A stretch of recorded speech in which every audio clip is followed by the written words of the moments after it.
मिथुन लगन में हम राहु और शुक्र कंजक्शन को डिस्कस कर रहे हैं और इस वीडियो में अब थर्ड हाउस के लिए विचार करेंगे। थर्ड हाउस की बात की जाए तो यहाँ सिंह राशि में आपके राहु और शुक्र दोनों ही स्थित होंगे। वैसे देखा जाए तो शुक्र लियो में उतने अच्छे साबित नहीं होते अगर रिश्तों की बात करें तो, लेकिन ये आपके पर्सनल नेम फेम के लिए, आपकी क्रिएटिव स्किल्स के लिए बहुत ही ज़्यादा बेटर साबित होंगे। तो यहाँ अगर पुरुष का चार्ट है तो कहीं ना कहीं उसकी मैरिड लाइफ में बहुत ज़्यादा असंतुष्टि सामने आ सकती है। पार्टनर से उसकी जैसी एक्सपेक्टेशन है वैसे की वैसे एक्सपेक्टेशन उसकी पूरी नहीं होगी। यहाँ शुक्र आपके चार्ट में पंचमेश तो है ही, वो आपके 12वें घर के भी लॉर्ड हैं। तो ऐसा शुक्र आपको काफ़ी ज़्यादा क्रिएटिव बनाएगा और यही सारी की सारी जो क्रिएटिविटी होगी उसको राहु मल्टीप्लाई करने का काम करेंगे। तो इस केस में आप जब भी अपना प्रोफेशन चुनते हैं, जब भी पर्टिकुलरली कोई बिजनेस करते हैं या कोई भी काम करते हैं अपनी लाइफ में, तो उस समय अपनी जो हॉबीज हैं, अपना जो टैलेंट है, उस पर आपको सबसे ज़्यादा फोकस करके चलना चाहिए। इस प्रकार का राहु है तो वास्तव में अब अगर शुक्र वक्री हो जाते हैं तो उस केस में इस कंजक्शन के जो रिजल्ट होंगे मोस्टली खराब ही होंगे। लेकिन अगर शुक्र वक्री ना हो तो उस केस में आप शुक्र से रिलेटेड चीज़ों को पाने के लिए जीवन में किसी भी हद तक जा सकते हैं। ऐसा राहु बहुत ही ज़्यादा स्ट्रॉन्ग ऑब्सेशन आपके अंदर डेवलप करेगा। ये राहु है तो मुख्य तौर पे आपको विदेश यात्रा करना, विदेश से इनकम वगैरह प्राप्त करना या विदेश सेटलमेंट होना इस संभावित है। यहाँ पे अब आपको देखना होगा कि अन्य कौन कौन से ग्रहों का प्रभाव है, क्या किसी फायरी प्लैनेट का भी यहाँ प्रभाव है या नहीं। क्योंकि वैसे तो ये कंजक्शन सूर्य के घर में बन रहा है, लेकिन जैसे अगर मंगल का प्रभाव हो, सूर्य का प्रभाव हो, तो फिर ये कंजक्शन आपका उतने फेवर में नहीं रहेगा रिश्तों को लेके स्पेशली। यहाँ पे अब जिन जिन प्लैनेट्स का प्रभाव है राहु और शुक्र पर, उन प्लैनेट्स को देखिएगा, उन प्लैनेट्स से रिलेटेड रिजल्ट पाना आपके लिए थोड़ा आसान जरूर होगा। अब यहाँ सूर्य की स्थिति आपके लिए काफ़ी ज़्यादा ही मैटर करेगी। अगर सूर्य की स्थिति मान लो आपके 10th हाउस में बन रही है, इवन 11th हाउस में बन रही है, तो ऐसा राहु और शुक्र का जो कंजक्शन है आपके बहुत ज़्यादा फेवर में काम करेगा। बट अगर सूर्य की स्थिति आपके चार्ट में अच्छी नहीं है, सूर्य की स्थिति हो सकता है सप्तम में हो सकता है कि किसी ऐसे भाव में हो जहाँ पर आपको उसका कुछ खास रिजल्ट नहीं मिल पा रहा, ऐसे केस में आपको दिक्कतें होंगी। अब राहु और शुक्र आपस में कितने ज़्यादा क्लोज हैं, जितने ज़्यादा क्लोज होंगे तो आपकी कामुकता बढ़ने के उतने ही ज़्यादा चांसेस होंगे। साथ ही पार्टनर के साथ रिश्ते को लेके काफ़ी ज़्यादा असंतुष्टि रहने के चांसेस होंगे। इवन एक ऐसा रिश्ता जहाँ पर आपने या तो प्रॉपर लव मैरिज के लिए प्लान किया हो, या हो सकता है आपने पहले किसी से अफेयर रखा, फ्रेंडशिप रखी और उसके बाद में किसी बहुत ही एक अनजाने व्यक्ति से अचानक से शादी की, ऐसा होना पॉसिबल है। बट शुक्र यहाँ जितने ज़्यादा राहु के क्लोज होंगे तो हो सकता है यहाँ पर एक प्रॉपर लव मैरिज के लिए भी आप प्लान करें। बट यहाँ जुपिटर का प्रभाव अगर होगा दृष्टि संबंध के द्वारा तो इस बात की संभावना थोड़ी कम हो जाएगी कि आप लव मैरिज की तरफ जाएंगे, और ये कंजक्शन के जो प्रभाव होंगे वो आपके थोड़े ज़्यादा फेवर में हो जाएंगे। अगर यहाँ दृष्टियों के हिसाब से विचार किया जाए तो राहु सबसे पहले सप्तम भाव को एस्पेक्ट करते हैं। सप्तम को एस्पेक्ट करने की वजह से आपका जो भी टैलेंट है, जो भी आपके अंदर हिडन जो टैलेंट है, उसकी वजह से आपको लोग जानने लगते हैं। आपका वास्तव में जिस भी प्रकार का क्रिएटिविटी है वो क्रिएटिविटी अच्छे से डेवलप होता है और आप अपने स्किल्स की वजह से पब्लिक डीलिंग अच्छे से कर पाते हैं। ऐसा राहु बिजनेस करने के लिए बहुत ही ज़्यादा आपको रिस्की बनाएगा और बहुत सारी ऐसी स्थितियों का सामना करवाएगा जहाँ पर आप बहुत ही ज़्यादा बोल्ड डिसीजन लेंगे।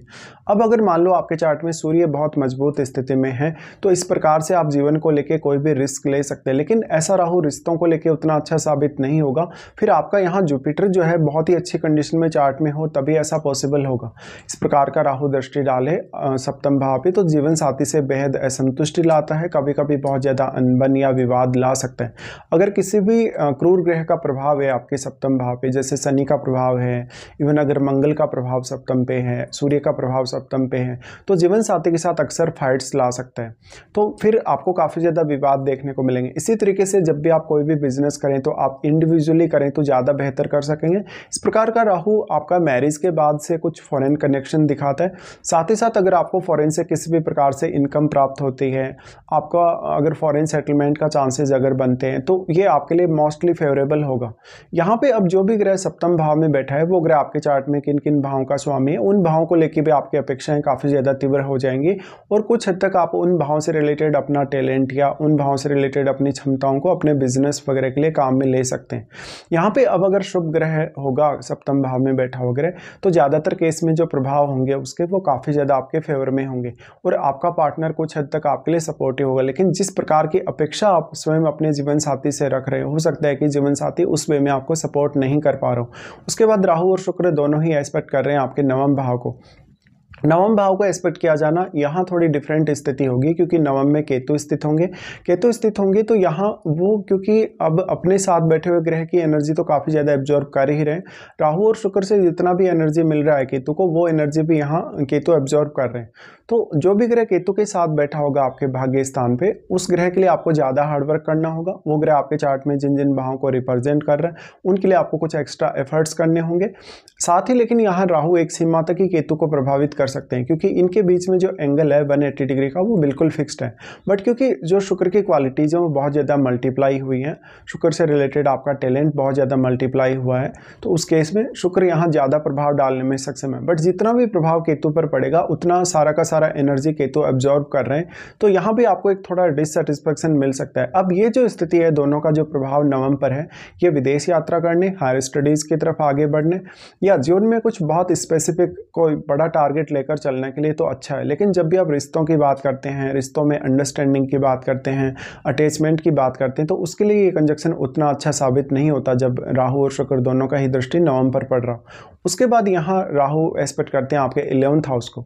11th हाउस को राहु एक्सपेक्ट करें तो वो शुक्र से रिलेटेड चीज़ें पाने के लिए आपको काफ़ी ज़्यादा लालच देते हैं, आपको बहुत ज़्यादा ऑब्सेशन प्रदान करते हैं, और यही आपके डिससेटिस्फेक्शन का मूल कारण रहेगा। अब अगर मान लो आपके 11th हाउस में कोई भी ऐसा ग्रह बैठा है जो एक अत्यंत शुभ ग्रह है, तब यहाँ प्रभाव थोड़ा आपके फेवर में हो सकता है।